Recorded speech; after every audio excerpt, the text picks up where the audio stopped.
Hey everybody, and welcome to a new video. Is your photography getting stale and isn't at the point that you think it should be, or that you want it to be? The great equalizer, the one skill that really cuts across all genres and makes photos stand out, is composition. That's right, that's the ability that every pro photographer and advanced photographer that I know gets right, and using that skill can make the most average subject look amazing. So in this video, I'll share my top composition tips that I use to make my photos stand out from the crowd, and I'll teach you how to put them into use. If you stay till the end, I'll share my composition tip that allows me to get shots like this. Can you spot it? My name is Simon d'Entremont, and I'm a Canon Ambassador and a professional nature and wildlife photographer living in Eastern Canada. I make weekly videos giving you photo tips or taking you behind the scenes for wildlife and nature photography. Subscribe if you want to see more.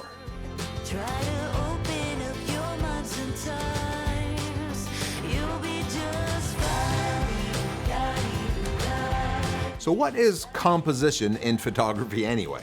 It's the position of elements in the frame, including relative to each other and relative to the overall frame, to make an image pleasing to the eye. It's the visual structure of an image. There are many elements to this visual structure. It can include color, or the lack of it, the relative size of elements, contrasting brightness, textures and shapes, or interaction between the elements, including senses of movement. Some of these occur naturally in our environment or in nature, but some of these you can set up yourself by repositioning your subject or your vantage point. The main point is that these can be manipulated or managed by you, the photographer, by carefully choosing certain variables under your control. The framing of the shot, the perspective from which you take the shot, your focal length, distance from the subject, and your position relative to the light. By carefully choosing amongst these, we go from taking photos to making photos. Now, the place where most people start and the most often quoted compositional tool is the rule of thirds, which I don't have any problem with. This is based on dividing your photo into horizontal and vertical thirds and placing points of interest on the thirds lines or at the intersection of the lines. It basically makes sure your subject isn't in the center, nor crowding the edges, but visual balance is only one of the many elements in good compositions. So it may be a good place to start, but it's limiting in achieving really standout compositions. Let's look at my top tips to help you get past the rule of thirds and get you more interesting compositions the next time you go out. The first technique is to use other elements in your shot to partially obstruct or frame your subject. These can be in focus, within the depth of field, or in front of the subject or main elements of the photo. Their purpose is to give the photo a sense of depth and add some extra structure to the scene, without which it might look a bit too two-dimensional. Note that the framing or foreground elements added can be anonymous, where you don't know what it is, or can be identified by their shape or features. I often use this technique in wildlife photography where a second subject is included, but out of focus. Having that foreground element being identifiable adds a nice touch. Archways, branches and leaves, door frames and buildings are all examples of common elements you can use for this purpose. I was recently in Palm Springs, California at the invitation of Canon, shooting with the new R1, and we were photographing modified vehicles going through the sand dunes. After several shots at this one location, I said to myself, these shots are starting to look the same. What can I do to add something new? So I got myself behind some brush, locked on my autofocus onto my subject, and as the vehicles came closer, I would duck down behind the brush to continue shooting, partially obscuring the subject, but adding an element to the shot. Keep an eye out on your next outing for framing elements to add to your photos. My next tip is around shooting fast action, and it's to allow room in front of your subject to move into, or room behind your subject to show the motion. For example, when shooting moving subjects, it's often wise to allow room in the frame to move into.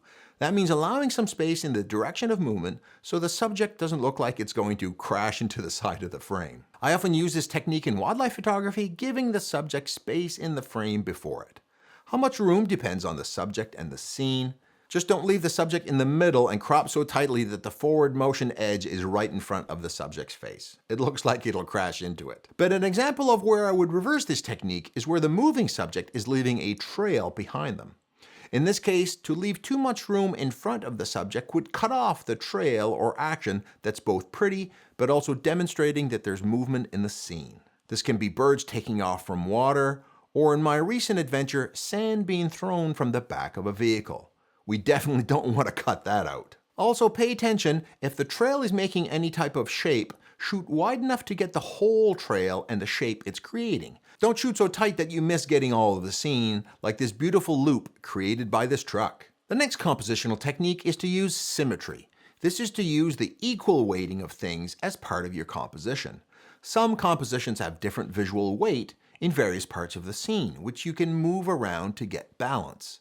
Big on one side, small on the other, for example. But when you have a subject or scene that doesn't have any visual weight to use, consider the middle if there's a nice symmetry to your subject, which you can cut into halves to balance the visual weight. When a subject is looking left or right, it's often very nice to leave them room to look into. But when looking right at you, putting them in the center can work well, using the symmetry as your compositional tool, like in these photos of mine. But you may be thinking that in doing so, we're totally abandoning the rule of thirds and good practices. Not necessarily. The rule of thirds can also be used to decide where in the center, vertically, to place your subject so it feels balanced. Voila! By the way, check me out on social media, which you can find using your phone's camera on the QR code, and if you sign up for my email list, you can download my guide to shooting in backlit situations. Link below. The next compositional technique, which is very powerful, is to use shadows and reflections in your photos. These add a beautiful artistic dimension to your pics and makes it clear to the viewer that this wasn't a snapshot of convenience.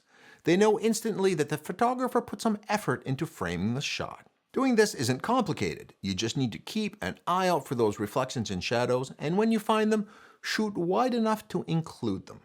The reflection can be of your subject, but also the background. Like this photo where getting a high vantage point allowed me to get the reflection of the beautiful fall leaves in the background.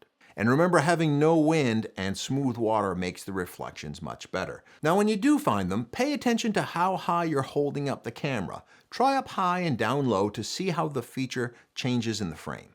Sometimes getting higher will show the shadows and reflections more prominently than a low angle, which will tend to squish them too much. Now when photographing these, don't throw away all the other concepts either. For this shot, I also used the concept of symmetry to get a nice equal weighting above and below the dividing line. The next tip is to use layers and patterns in your frame. This means getting an angle or perspective that either gets repeating shapes in the shot or uses layers as ways of showing depth and structure to your photo. Undulating hills in landscape photos is one that gets used very often, and for good reason. The contrast of colors, tones, and brightness creates a lot of interest and visual structure that looks good. Or different shades of color or brightness of different features in the scene. You can even use a second subject out of focus in the foreground or background to create this repeating pattern. They can be in focus or out of focus. Both can work. The layers don't even need to be lines like we usually think of layers. The repeating pattern of these sunflowers getting smaller in the distance make their own unique pattern and layers, even if they're gradual and not distinct. They can also be streaks in the clouds, which can give a shape or structure to your photos. And I promised you a bonus tip.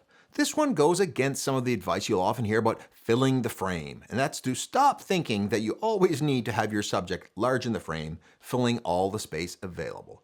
Negative space can really add a great sense of scale to your photo and is a wonderful tool to create more minimalist compositions. In this elephant photo of mine from Botswana, I could have cropped in more tightly to just have the subjects and the sunset, but I like the look of the large elephants in a much bigger world to show the vastness of the space. Plus, the color of the sky was amazing, and a shame to cut that out. Or this piping plover against a really pink sky. And by the way, the prettier the open space, the better. In this shot, I put the subject, the tree, low in the frame to allow that beautiful Milky Way to fill the open space above it. It doesn't need to be empty space. If you're just starting out in photography and would like to see my video on common beginner mistakes and how to avoid them, see my video on that right here. If you thought this video was deserving, give it a like, and I hope that you can use these tips the next time you go out to take your own unique and amazing photos. I know you can do it.